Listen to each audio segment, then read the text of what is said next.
Ahora, si les muestro lo que hizo Pau, seguramente Pau por ahí tuvo algún error, pero fíjense, ¿por qué los errores tienen sentido para mí? ¿Cómo fue su desarrollo de los errores? Porque, si se dan cuenta, en la última iteración para Pau ya casi no varió nada. Si se dan cuenta, aquí, perdón, entre 0.1276 y 0.1206 ya no varió básicamente nada, varió en el orden de las centésimas. Por eso es que tu error fue muy pequeño. Ahora, aquí viene una observación. ¿Se acuerdan que al principio del curso yo les dije que había dos cosas que había que cuidar? Había que buscar precisión y había que buscar exactitud, ¿sí o no? Esas son las dos cosas que vimos el dibujito de la diana, que les dije que es preciso pero no exacto, que es exacto pero no es preciso y así, ¿se acuerdan? Este error que ustedes van calculando aquí, el EDA, ¿qué creen que les mida? ¿Precisión o exactitud?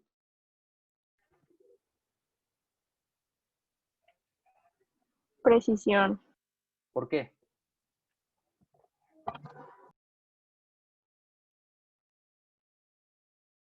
Acuérdense del dibujo de la diana, de los dardos. Más bien sería exacto, ¿no? Exactitud, porque cada vez se va acercando más al valor que queremos. Bueno, a que sea hacer el error. Bueno, porque Ok, según yo, preciso era como que fueran siempre, o sea, que los valores rondaran por el mismo. O sea, ok, entonces dices, si nosotros recordemos el dibujo, la precisión era, bueno, yo como lo recuerdo, era que todos los puntos cayeran muy cerca entre sí, ¿sí o no?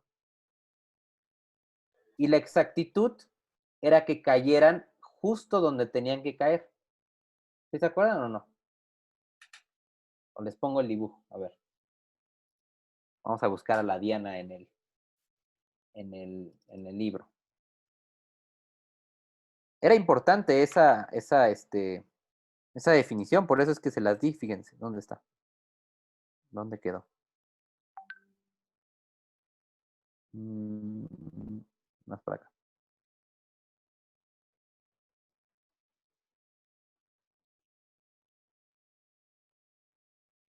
Aquí está, fíjense. ¿Qué nos dice la exactitud? Nos dice que yo quiero que caigan alrededor del punto que me interesa, o sea, de mi resultado. Y la precisión que me dice que estén juntos cada uno de los dardos, ¿no? O sea, que aquí eres preciso, pero no eres exacto porque estás lejos de tu objetivo. Acá eres exacto porque estás alrededor de tu objetivo, pero eres poco preciso porque no todos se parecen. Y lo ideal es caer en este caso, que sean precisos y exactos. Entonces, regresando al ejemplo de Pau, en este caso, ¿por qué el error de Pau dio tan pequeño? Dices, porque en realidad este valor y este valor ya no varió mucho. Entonces, repito mi pregunta, ¿el error de aproximación lee exactitud o lee precisión? ¿Lee que los valores caigan cerca del valor real o leen que los valores ya no cambien mucho entre sí? Pues que ya no cambian entre sí, ¿no? Precisión. Pues sí, porque si tú calculas el error de aproximación como el nuevo menos el viejo sobre el nuevo, tú estás tratando de ver cuánto está variando entre uno y otro, pero en ningún lado estás metiendo exactitud, estás metiendo precisión. Estás diciendo, yo quiero que no cambien mucho entre sí, aunque eso me lleve a que no, a lo mejor estoy llegando a un lugar que no me conviene, el lugar que no es la respuesta. ¿Qué ven aquí en el resultado de Pau? Claro, los valores de Pau ya no cambiaron, casi. Por eso es que te dio un error pequeño, porque tu precisión fue adecuada. Lo que no fue adecuado, ¿qué fue? La exactitud. Porque cuando tú evalúas aquí, ¿qué te está dando? 0.18. ¿Y cuánto tenía que darnos? ¿Algo cercano a qué? A uno. No, a cero. No sé. A Ajá. cero. Como pasó aquí con Iris. Iris no solamente... ¿Dónde está? Iris no solamente fue exacta. Si te das cuenta, ya no variaba mucho. Variaba del orden casi de las no citoya de las décimas en este caso, ¿no? Pero era exacta. ¿Por qué fue exacta? Porque su evaluación aquí era casi 0. ¿Sí o no? O sea, Iris fue exacta y precisa. Y el problema de Pau es que fue precisa, sí, porque sus valores ya no cambiaban mucho, pero no fue exacta. No se parecía a lo que debió haber quedado. Uh-huh. Entonces, seguramente, no digo, yo no, con eso no estoy diciendo que Iris o Pau esté mal. No, eso no lo sé, habría que hacerlo. Lo que digo es que en el momento en que Pau se estancó, fue porque sus valores ya no cambiaron mucho, pero no llegó a lo que quería, porque no fue exacto. Y Iris siguió, sus valores ya no cambiaron mucho, y además se aproximó a lo que se quería. La F casi daba 0, ¿no? Entonces, como moraleja, lo que les quiero decir es, aunque su error de aproximación sea muy pequeño, eso no quiere decir que el resultado que están aproximando sea bueno. Lo único que le está diciendo es que tus resultados ya no están variando mucho, que tu precisión ya es alta. Pero nada te garantiza ¿qué? La exactitud. ¿Sí quedó claro? Sí. ¿Sí? Bueno, ahora, si yo les preguntara quién hizo un mejor trabajo en este sentido, pues obviamente Iris, porque fue precisa y exacta, ¿no? Independientemente si se equivocó en el camino, eso no lo sé, pero al menos su resultado que me propuso ella ya caía muy cerca del 0. Uh-huh. Cuando el de Pau, aunque ya no se movía mucho y el error se lo creo que ya era pequeño, porque ya era preciso, no era exacto. ¿Sale? Bueno, entonces eso es una cosa. O sea, de hoy en adelante no crean que el error de aproximación ya te dice que sí estás bien. No, te dice que eres preciso. Te falta verificar que eres exacto. ¿De acuerdo? Y la segunda cosa que quiero que noten es por qué es que yo los engañé en este sentido de que yo les prometí que íbamos a llegar más rápido al resultado y algo falló, por lo cual tuvimos que hacer hasta 15 iteraciones para llegar al resultado. Para eso vamos a dibujar la gráfica que les dejé en GeoGebra. ¿De acuerdo? Vamos a dibujarla aquí en GeoGebra para que se convenzan de lo que está pasando, fíjense. ¿Cuál fue la función? X cuadrada menos 2x, no, ¿cómo es? X Más cuadrada 2 más 2 menos e a la x. ok, vamos a poner la exponencial de x. ¿Vale? Ahí está. Fíjense, aquí está el valor que nos debió haber dado, ¿de acuerdo? Por aquí, yo no sé cuál sea, pero por aquí cae. ¿Cuál fue el intervalo que nos tomamos? El intervalo que nos tomamos fue 0,3, este de aquí.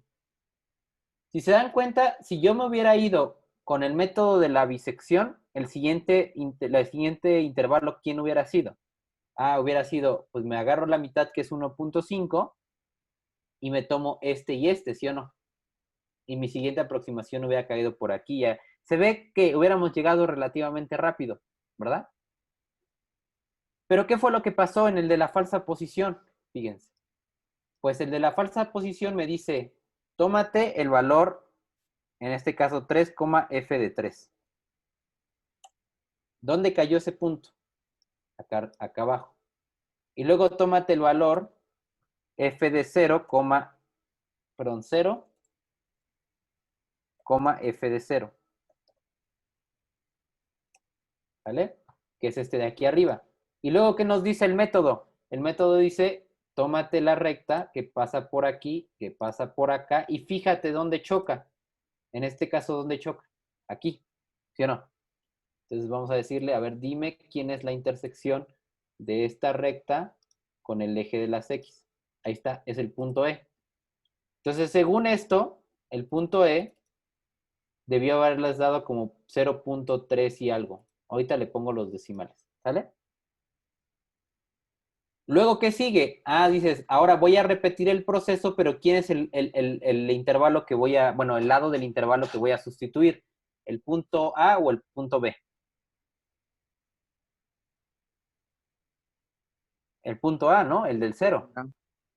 Entonces dices, ok, entonces la siguiente situación lo que voy a hacer es que voy a ponerle, a ver cómo le hacemos aquí.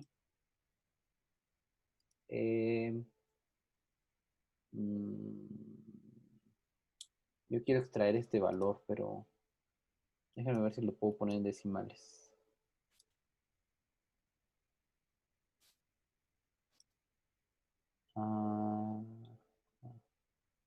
Bueno, sí nos salió 0.33 ahí, en ese momento.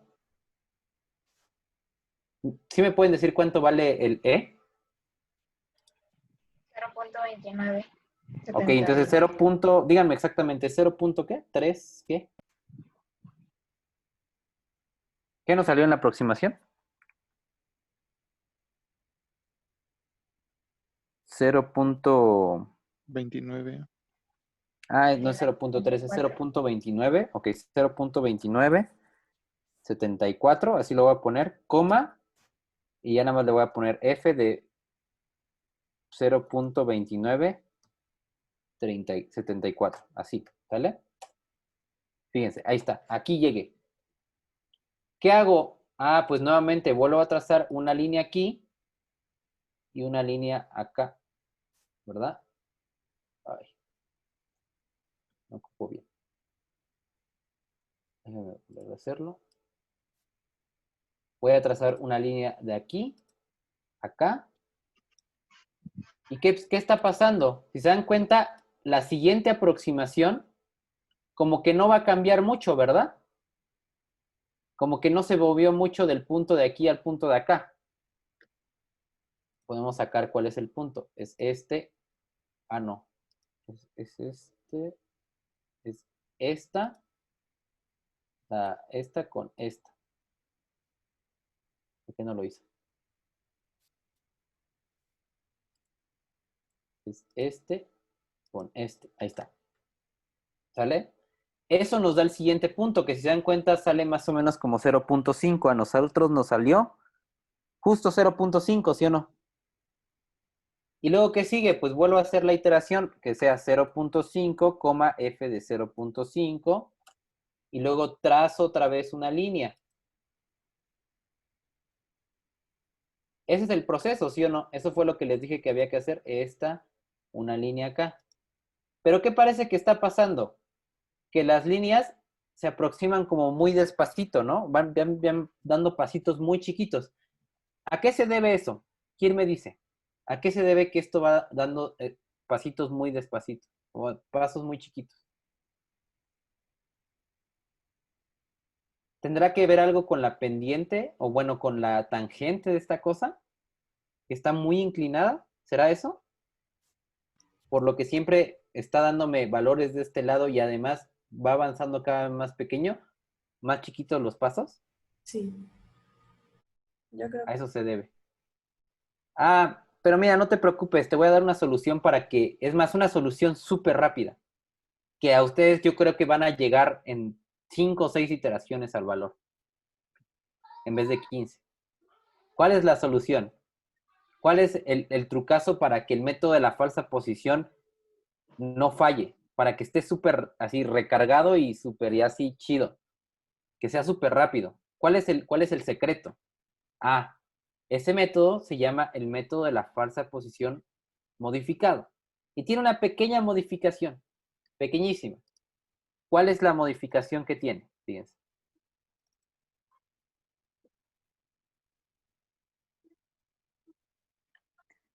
La modificación que tiene el método de la falsa posición. ¿Por dónde quedó?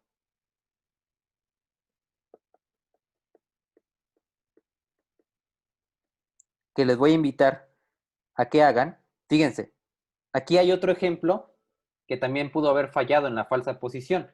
Esta función de f de x igual a x a la 10 menos 1, si se dan cuenta, cuando yo empiezo a aproximar, me va dando muchas rectas, pero van avanzando pasito por pasito, pasito por pasito, bien despacito, cuando tiene que llegar hasta acá. O sea, el método de la falsa posición se va a morir si tienes una pendiente sumamente inclinada, si la derivada es muy grande, ¿no?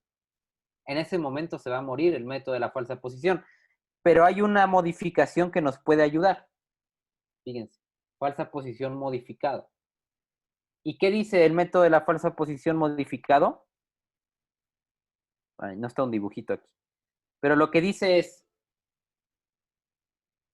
pues mira, si después de un rato tú te das cuenta que siempre el que va cambiando es un solo lado, por ejemplo aquí el lado izquierdo fue cambiando, o en el ejercicio que hicimos, siempre el cero, el lado izquierdo era el que se iba modificando y el otro se mantenía fijo, quiere decir que estás en una situación muy parecida a esta. Ese es como el indicio, el foco rojo que te dice, ¿sabes qué? Te vas a tardar mucho porque siempre estás cambiando el mismo lado. ¿Qué es lo que se hace para mejorar eso? Trucazo. El trucazo es decir, bueno, en la fórmula, acá,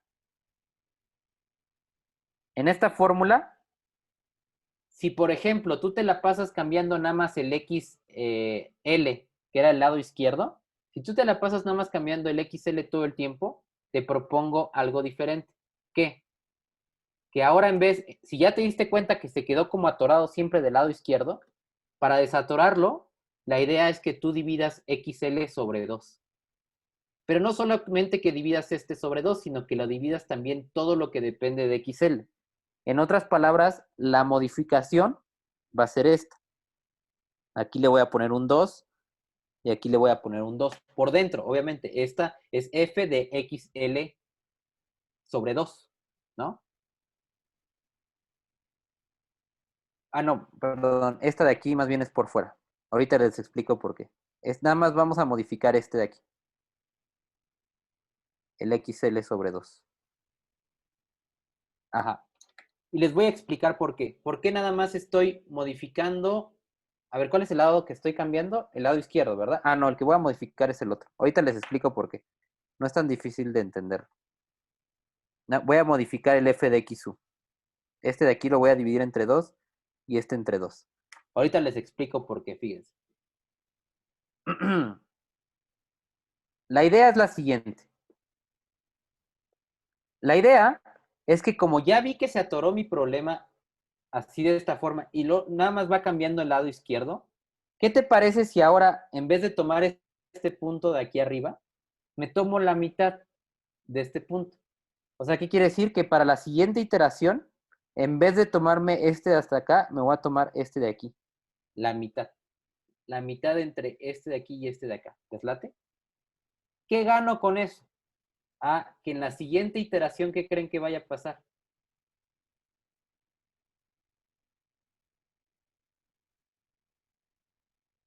¿Sale? Ah, ¿no te parece todavía y todavía te sigue quedando el lado izquierdo? No te preocupes, ahora no te tomes la mitad. Tómate, ¿qué? La cuarta parte. ¿Qué parece ser que estoy haciendo con estas divisiones? Que en vez de tomarme este de que está hasta arriba, estoy tomando cachitos más abajo. ¿Qué es lo que gano? Pues dices, lo que ganas es que este punto, o sea, le estás quitando la pendiente súper pronunciada que tenía. En vez de que vayas hasta acá arriba, ahora te estás yendo más abajo. Ah, ok, entonces me estás diciendo que en el siguiente caso ya no voy a tomarme todo el f de xu, me voy a tomar la mitad del f de xu. Por eso es que lo decidí dividir. Aquí en la fórmula decidí que todos los f's de xu los voy a dividir entre 2. Y si aún así no funciona, lo divido entre 4 o entre 3 o entre un valor más grande para que esto de aquí le pierda la pendiente que me está causando conflicto. ¿Sale? Ahora, si yo me hubiera estancado del otro lado, si en vez de estar quitando el lado izquierdo, siempre voy quitando el lado derecho, ¿qué hubiera tenido que hacer? ¿Cómo lo destrabo? Pues en vez de dividir el f de xu entre 2, voy a dividir ¿quién? Solo el f de xl, ¿no? Sí. Entonces, como práctica, para que entiendan el método de la falsa posición, igual, la próxima clase lo terminamos bien, porque ahorita ya se nos acabó la clase. Pero traten de este mismo ejercicio que yo les dejé, igualito, en la misma función y todo, y con el mismo intervalo original, traten de que ahora, después de la segunda iteración, que ya vean que se trabó, y ya vieron que nada más está cambiando el lado izquierdo, el lado izquierdo, el lado izquierdo, traten de destrabarlo dividiendo el f de xu entre 2. Y si vuelven a cambiar el lado izquierdo, ahora no lo dividan entre 2, divídanlo entre 3. Y si sigue el lado izquierdo, divídelo entre 4. Y van a ver que en 5 o 6 iteraciones consiguen el error que les pedí. Con esta técnica, con esta modificación. ¿Sale? Y lo checamos la próxima clase. ¿Sale? Me dicen cómo les quedó y en cuántas iteraciones llegaron. ¿Sale? Sí, profe. Bueno, Sí, dale ok. pues. Nos vemos. Una pregunta, Nos profe. gracias. Dime. Si vemos como a las primeras 2 iteraciones y decimos, no, pues más o menos que se divida entre, no sé, 5 o 6, sin tener que hacer cada uno bueno, aumentando cada uno. Ujú. Lo puedes hacer. O sea, si tú decides desde la primera iteración que tú dices, ya sabes que se repitió muchas veces esto y decido dividirlo entre 10 o entre 20, lo puedes hacer. No va a haber ningún error. El único problema es que si te pasas, o sea, si lo divides entre un número muy grande, la siguiente aproximación, ahora en vez de que te haya quedado como que vas aproximando muy despacito del lado izquierdo, te va a aproximar muy despacito del lado derecho. Porque si te darás cuenta, entonces en realidad no habrás movido mucho. Ese va a ser un problema. Por eso es que te recomiendan que no sean tampoco números muy grandes, porque tú no sabes cómo es la pendiente. Entonces empieza despacito, empieza con 2, luego con 3, luego con 4, pero no está incorrecto. Hacerlo de jalón así con uno grande no está mal. Simplemente es que puede ser que te tardes también mucho porque te estás pasando a la hora de dividir. O sea, estás haciendo, si tú, por ejemplo, esto de aquí lo divides entre 10, bueno, a lo mejor en este caso pues está muy pronunciado. Claramente dividirlo entre 10 no te va a afectar tanto, porque sería como la décima parte que sería como por aquí. Pero tú no sabes exactamente cómo es la función. Entonces dices, bueno, como no sé exactamente cómo es la función, pues igual y si empiezo con la mitad y luego con la cuarta. Ah, pero si tú la dibujas y ya te diste cuenta que está así de fea, pues sí, dale, desde el 10, este punto lo divide entre el 10 y a ver qué pasa. Entonces, la recta que vas a estar aproximando va a estar a la décima parte y va a estar como por aquí. Y claramente el punto se aproximó más rápido. Pero eso es porque de plano esta cosa está muy, muy pronunciada. El ejemplo que ahorita pusimos, el que yo dibujé, no estaba tan pronunciado. Entonces, si lo divides entre 10, no sé qué vaya a pasar. Puede ser que te aproximes más lento, no lo sé. De que está mal, no va a estar mal. Pero de que se vaya a aproximarse más lento, puede ser que sí. ¿Sale? Sale. Gracias. Inténtalo. Bye. Adiós.